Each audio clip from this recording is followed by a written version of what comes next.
তো নমস্কার বন্ধুরা, বিনিয়োগ বাজারের একটা নতুন ভিডিওতে আপনাদের স্বাগত।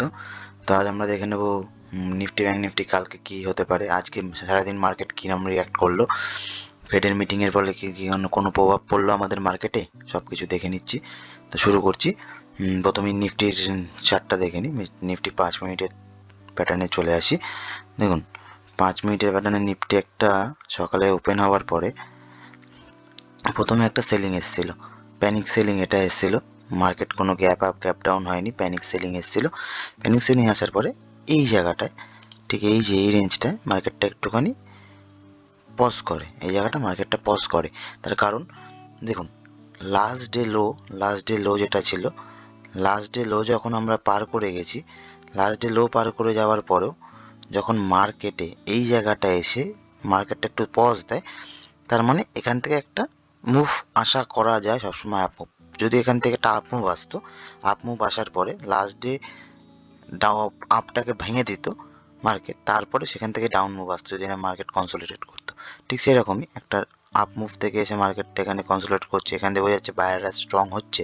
সেলাররা এতটা সেলিংয়ের পরে, প্যানিক সেলিংয়ের পরে, এই যে এত বড় একটা প্যানিক সেলিংয়ের পরে সেলাররা হচ্ছে কি একটু পজ নিয়েছিল। পজ নেওয়ার পরে এখানে মার্কেট যখন দুটো ক্যান্ডেল কনসোলিডেটেড হলো সাইডওয়েজ, তখনই বোঝা যাচ্ছিল একটা আপ মুভ নেবে। তো একটা আপ মুভ যথারীতি নিল। তারপরে এই আপ একটা মুভের পরে, এখানে একটা আপ মুভের পরে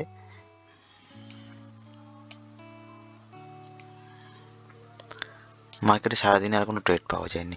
ভালোভাবে দেখলে বোঝা যাবে মার্কেট সারাদিন কন্টিনিউ সাইডওয়েজ হয়ে ঘুরেছে, একটা সাইড রেঞ্জের মধ্যে মার্কেট কন্টিনিউ ঘুরে গেছে।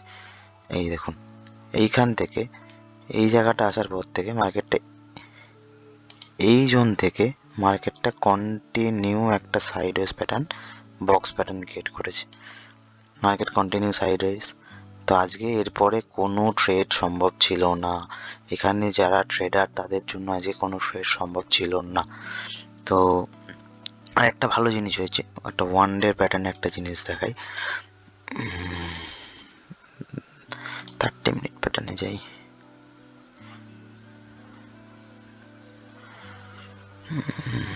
ওয়ান ডে প্যাটার্ন একটা ভালো প্যাটার্ন, ওয়ান ডে প্যাটার্নে আই থিঙ্ক এটা দেখেছিলাম। 30 minute pattern no, one day প্যাটার্নে এসছিল আশা করি, উইক প্যাটার্নে। হ্যাঁ, ওয়ান উইক প্যাটার্নে একটা জিনিস দেখাচ্ছি আপনাদের।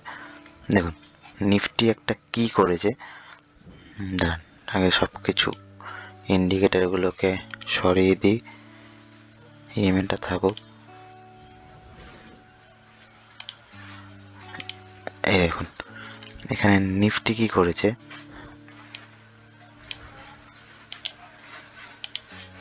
নিফটি কি কাজ করেছে দেখুন। এখানে একটা বড় মাদার ক্যান্ডেল হলো, এই ফার্স্ট মাদার ক্যান্ডেলের পরে second candle, third candle, fourth candle, সবই পুরো ইনসাইড ক্যান্ডেল তৈরি করেছে। একের পর এক ইনসাইড ক্যান্ডেল তৈরি হয়েছে নিফটিতে। এ দেখুন ঠিক এই যে এই চারটে ক্যান্ডেল সবই ইনসাইড ক্যান্ডেল। প্রথমে মাদার ক্যান্ডেল, তার ভেতরে একটা ক্যান্ডেল, তার ভেতরে একটা ক্যান্ডেল, তার ভেতরে একটা ক্যান্ডেল, কন্টিনিউ ইনসাইড ক্যান্ডেল। তো ইনসাইড ক্যান্ডেল কন্টিনিউ আসার মানে কি হয়, মার্কেট মানে একের ভেতরে দুই, দুইয়ের ভেতরে তিন, তিনের ভেতরে চার, এরকম ইনসাইড ক্যান্ডেল আসার মানে বাউন্স ব্যাক, মার্কেট একটা বাউন্স ব্যাক করার চেষ্টা করবে। তা আপনার একটা জিনিস দেখাই,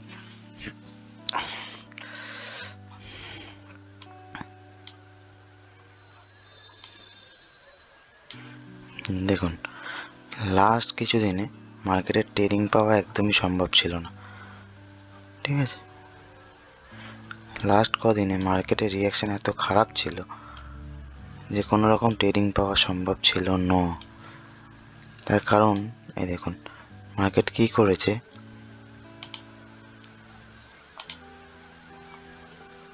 এখানে দেখলে বুঝবেন।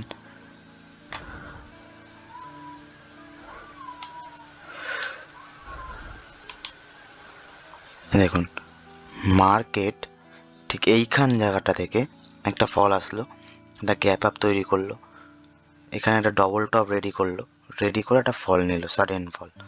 সাডেন ফল আসার পরে মার্কেট এই গ্যাপটাকে পূরণ করলো কালকের দিনে, পূরণ করে আজকে সাইডওয়েজ, মানে মার্কেট কন্টিনিউ একটা ফলিংয়ের পরে সাইডওয়েজে কনসোলিডেট করছে কন্টিনিউ। আরেকটা জিনিস দেখাই আপনাদের, যে এই লেভেলটা, এই যে লেভেলটায় মার্কেটটা গেছে,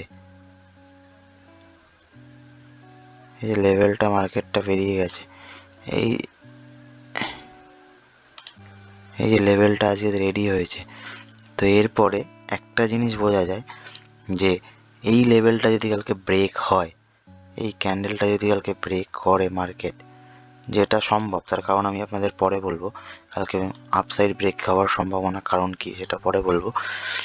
এই মার্কেট যদি কালকে ব্রেক করে, কালকে লেভেলটা একটু নোট করে নিন, তারপরে আমি আপনাদের বলছি তা কি হতে পারে।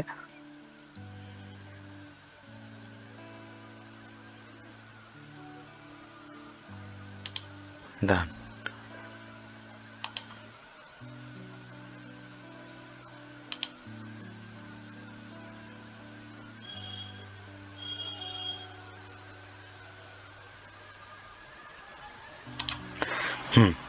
কালকে ফার্স্ট হচ্ছে গিয়ে এই 17,800, মানে ধরুন 17,000, এই যে পয়েন্ট, এই লেভেলটা না 18,090 অ্যাপ্রক্সিমেট ফার্স্ট মর্নিংয়ের ট্রেডে এই জায়গা। তারপরে আপনার 18,050 অ্যাপ্রক্সিমেট এই জোনটা। তারপরে আপনার এই জোনটা, আমি আপ টার্গেটে হচ্ছে গিয়ে এই টার্গেট, এইটা। আর ডাউন সাইডে যদি কালকে ফল করে তাহলে কি হতে পারে, ডাউন সাইডে যদি ফল করে তাহলে কি হতে পারে সেটাও বলে দিচ্ছি আপনাদের। ডাউন সাইডে ফলিংয়ের জন্য আপনাদের প্রথম আজকে ডেলো খুব ইম্পর্টেন্ট হবে। তারপরে এইখানের এই জোনটা, যদিও কালকে মার্কেট আসবেই না 90%, তো আপনি দেখে নিন এই দুটো জোন কালকে খুব ইম্পর্টেন্ট। এর নিচে এই জোনালের নিচে কালকে মার্কেট যদি, বলে দিচ্ছি দাঁড়ান আগে আপনাদের জায়গাটা দিয়ে দিই।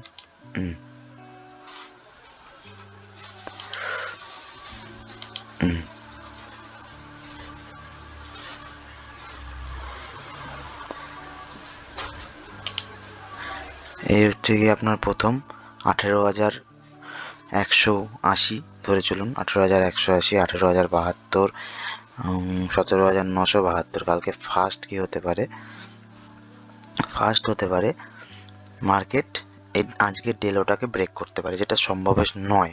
তার কারণ কি, ওপেন ইন্টারেস্টটা দেখুন, আজকের নিফটি, আজকের ডেটের 12 জানুয়ারি নিফটি ডেটের নিফটি পুট কল রেশিও 0.59, মানে আজও নিফটি ওভারসোল্ড। কিন্তু নিফটি ওভারসোল্ড হওয়ার পরেও এই যে এই মেজর ক্যান্ডেল 18,000-এর যে জোনটা, এখানে এখনো কল রাইটাররা বসে আছে মার্কেট পুটের দিকে নিয়ে যাওয়ার জন্য। কিন্তু এখানে পুট রাইটারদের আস্তে আস্তে এটা কমছে, কিন্তু এটা বেশি লম্বা নয়। সামনের মার্কেটে এটা অনেক স্ট্রং করতে পারে। তার কারণ কি, 0.59 পিসিআর, 0.59 পিসিআর ওভারসোল্ড মার্কেটে কোনো মজা পাবে না কল রাইটাররা, তাদের কারণ প্রিমিয়াম পারবে না। কালকে এমনি মার্কেট থাকবে এক্সপায়ারি মার্কেট, কালকে মার্কেটে আপ মুভ আসার 90% চান্স আপনারা দেখে নিন। এখান থেকে কালকে মার্কেট আপ মুভ আসতে বাধ্য। যদি কোনো অঘটন না ঘটে কালকে মার্কেট আপ মুভ আসবে। আর ডাউন মুভ যদিও আসে, তাহলে 17,695 লেভেল ব্রেক করলে তারপরে আপনারা একটা শর্টের পজিশন ক্রিয়েট করতে পারেন। তার আগে শর্ট নেওয়া, মার্কেটকে শর্ট করা খুবই রিস্কের ব্যাপার, ঠিক আছে। এবার ব্যাঙ্ক নিফটিটা একটু দেখে নিই।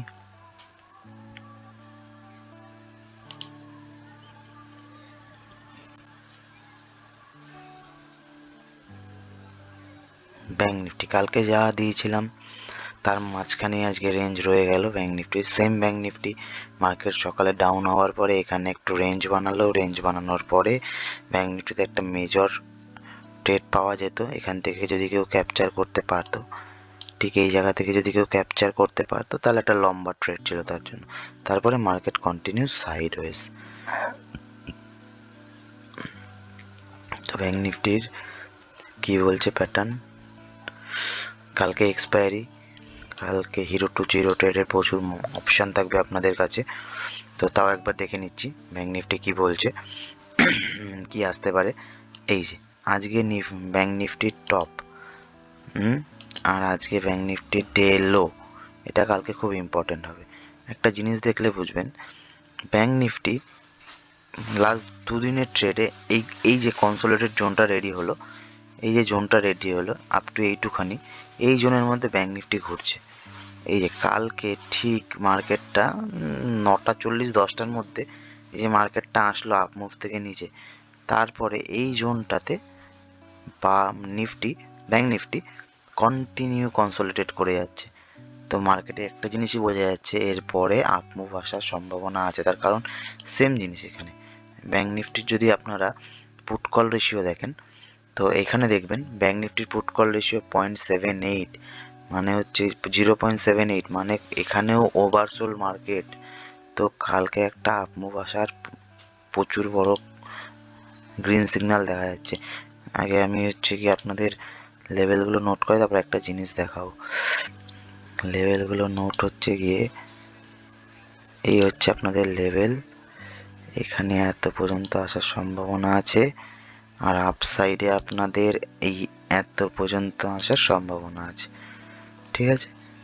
এটা হচ্ছে লেভেল।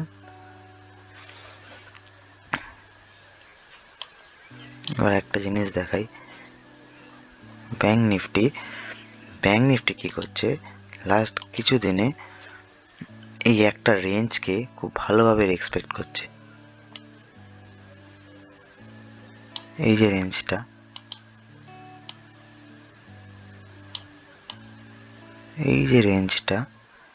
এই রেঞ্জটাকে খুব ভালো রেসপেক্ট করছে। তার কারণ কি, জুম করে দেখালে বুঝবেন। দেখুন এই যে এই রেঞ্জটাকে খুব ভালো রেসপেক্ট করছে।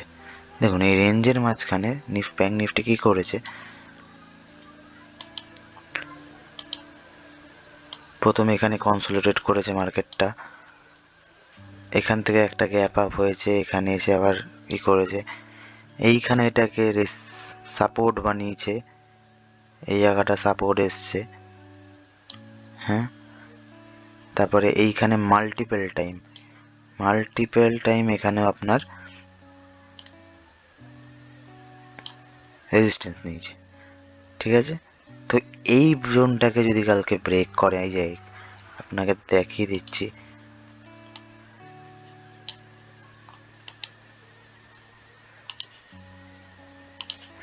এই জোনটা যদি কালকে ব্রেক হয় ব্যাঙ্ক নিফটির, যেটা পসিবল আশা করা যাচ্ছে,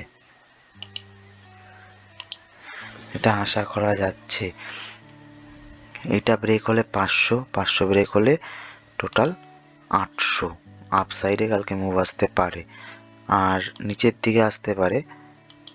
এইটা ব্রেক হলে, প্রথমে ডেলো ব্রেক হলে এইটা, তারপরে একটা ছোটোই টার্গেট রাখছি কারণ মার্কেট ঘুরতে পারে কালকে।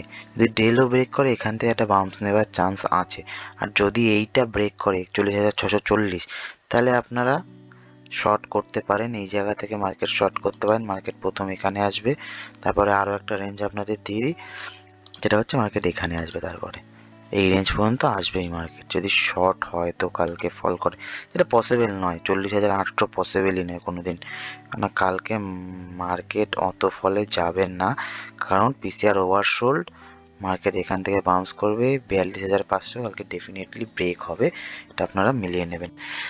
ওপেনটা দেখলেন, ওয়ার্ল্ড মার্কেটটা একটু দেখা যাক। ওয়ার্ল্ড মার্কেট এখনো চালু হয়নি, ফিউচার ইন্ডেক্স কি বলছে একবার দেখে নিই।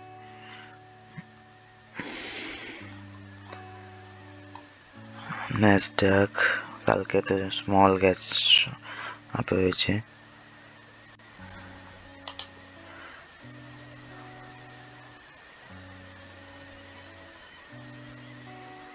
ইন্ডেক্স ফিউচার একবার দেখে নিই, ফিউচার ইন্ডেক্স কি বলছে। এখনো যেহেতু মার্কেট ওপেন হয়নি, ন্যাসডাক স্লাইড একই সাইডওয়েজ, কোনো major gap up gap down open নয়। আজ জব ডেটা আসবে ইউএসের, আজকে রাত্রে বা কালকে মর্নিংয়ের মধ্যে চলে আসবে, তারপরে বোঝা যাবে মার্কেট কী রিয়াক্ট করে ইউএস জব ডেটা। তো বাইরের মার্কেটের সাথে আমাদের মার্কেটের কোনো এখন নেই, তো সেই নিয়ে আমাদের কোনো চাপ নেই। আমাদের এখন একটাই, কালকে মার্কেট কি চলতে পারে এটা দেখা যাক, তারপরে কালকে রাতে কিছু সুইং ট্রেডের জন্য স্টক দেওয়া যাবে, সেটা কালকে একটা নতুনভাবে বানিয়ে সুইং ট্রেড স্টক কালকে আপনাদের দিয়ে দেবো। নমস্কার, ভালো থাকবেন সবাই, জয় হিন্দ, বন্দে মাতারাম। ভালো লাগলে চ্যানেলটাকে লাইক সাবস্ক্রাইব করে দেবেন, শেয়ার করুন প্রচুর নিজেদের সবার মধ্যে। ভালো থাকবেন, ধন্যবাদ।